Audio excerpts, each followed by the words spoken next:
Hello and welcome to Mike's Garage. Today we're going to do something that's real fun for me, and what we're going to do is we're going to adjust the mousetrap. A lot of people are going to say, what's a mousetrap? In 1952, Harley Davidson put the first foot shifts onto big twins. Before that, the Harley Knucklehead, the Harley Panheads, the Harley Flatheads all had a hand shift and a foot clutch. Now we have a foot shift and a hand clutch. And the hand clutch was very hard to hold in traffic. So Harley came up with this wonderful mechanism referred to as a clutch booster assembly that we will normally refer to, have all my life, as a mousetrap assembly. This is the mousetrap assembly. Quite a mystery to a lot of people, but in reality, they're a wonderful system, and they make it real easier, a whole lot easier to ride the bike.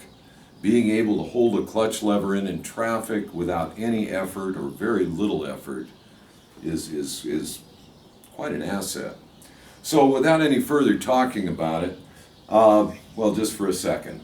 They made this assembly from 1952 to 1967. This 47 motorcycle here has been retrofitted with one. So it has a later transmission top, it has a mousetrap assembly, it has a foot shift on it. So we're going to adjust this mousetrap assembly, and we have to start back at the clutch itself. Now, I removed the derby cover already.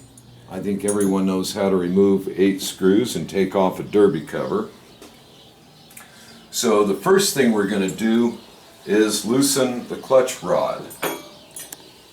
So we're going to loosen the lock nut here, and we're going to unscrew this clutch rod so it's got a whole bunch of free movement, about ½ an inch or more.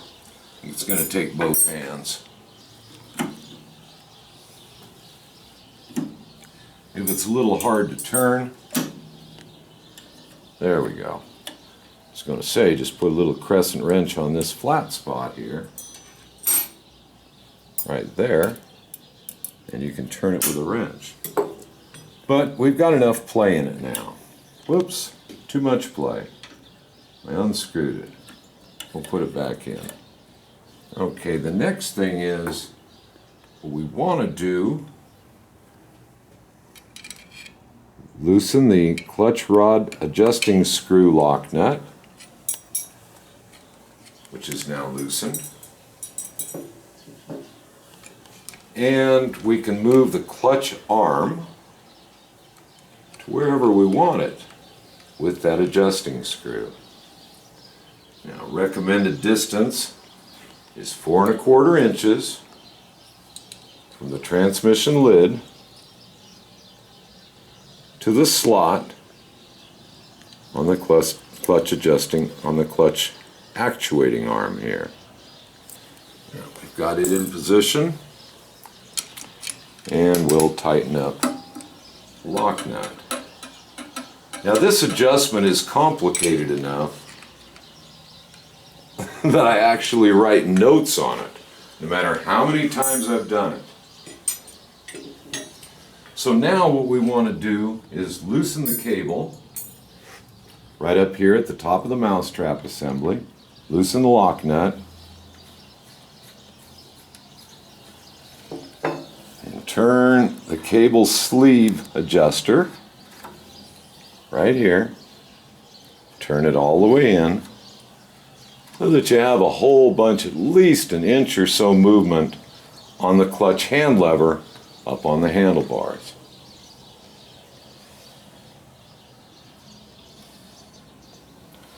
Now we'll take another wrench and we'll loosen the lock nut on what's called the bell crank adjusting screw. This part of the mousetrap assembly is referred to as the bell crank. Now, as long as it's all hooked up, loose as it is, you can move it by hand. So we loosened up that nut, Well, I thought I did. Let's try it again. Loosen up the lock nut on the bell crank adjusting screw. And then tighten in the screw until the bell crank fails to go over center.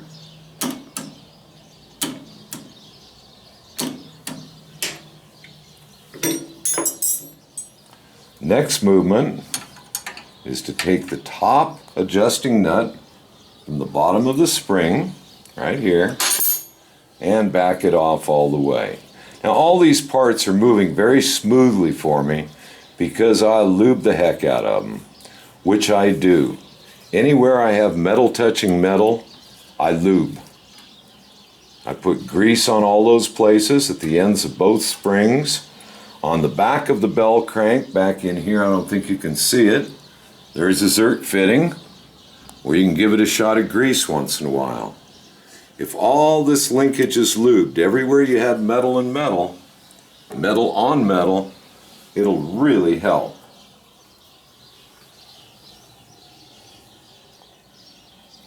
Now we've backed off this screw until it won't go over top dead center. And we've loosened this nut up from the bottom.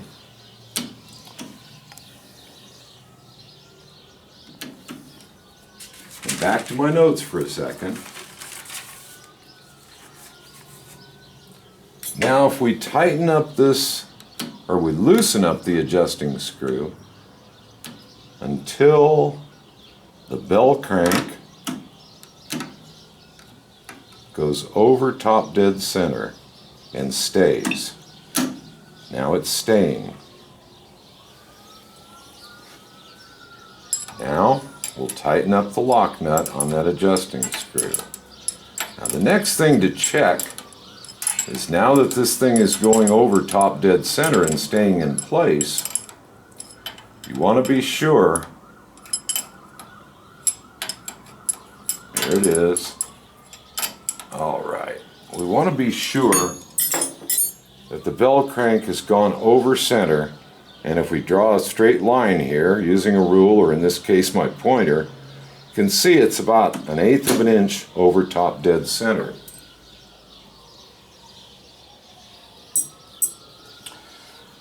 Now we can adjust the clutch rod so that it has, with nothing happening here, it has about a 1/16 of an inch free movement. Now we can see that out there at the end, about a 1/16 of an inch free movement.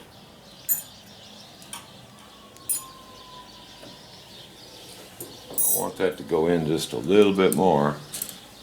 Again, I can turn it with a crescent wrench. And there it is. Do I have a 1/16 of an inch? Not quite. Now I do. Maybe it's a little more than a 1/16, but you're better off a little bit loose than too tight. Now we'll tighten up the lock nut.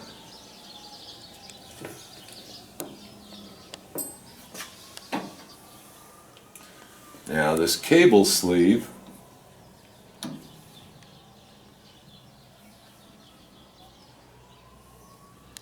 we're going to back it out again until we only have about 1/2 an inch free movement on the clutch lever up at the top.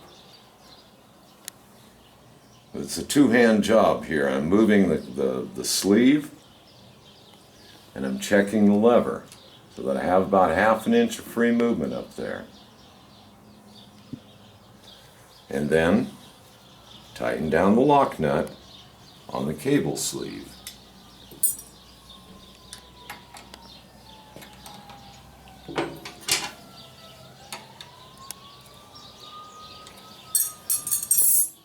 Now, pull the clutch lever all the way so that the clutch lever is all the way against the handlebar. With a 1/2 inch wrench, the bottom nut, the bottom of that spring, you start tightening it and checking a little at a time so that you can tell when it holds itself in place. We're not there yet. Keep tightening it, and tightening it until it holds in place. Now I can remove my hand from the clutch lever and it stays.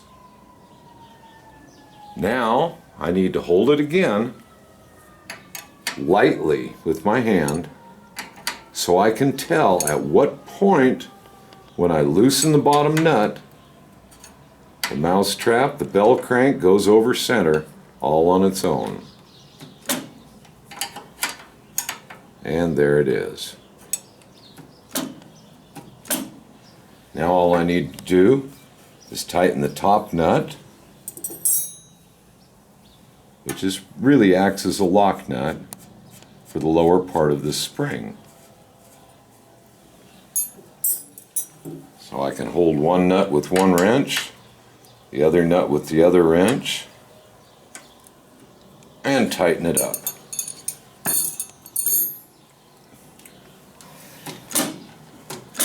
And there's a beautiful adjustment. I think the cable is a little sloppy, so I'm gonna tighten it up just a little bit. But I caution you, above and beyond all else, if you're all done with this system and you're happy with it, wonderful. If you're not, start right back at ground zero. Don't ever try to adjust one of these systems from the middle out. Every time it has to be done from the beginning to the end. And here we have a beautifully operating clutch. We can hold the lever in with one pinky, which is what it was designed to do. Makes a very easy pull, and at the same time those big clutch springs on that clutch are locking it up to go. It's just easy to operate. Well, I hope you enjoyed it, and please remember, if you need to adjust it again, if you're not happy with your adjustment, loosen everything up, start at the very beginning, step by step, and you'll get it. So until next time, see you out on the road.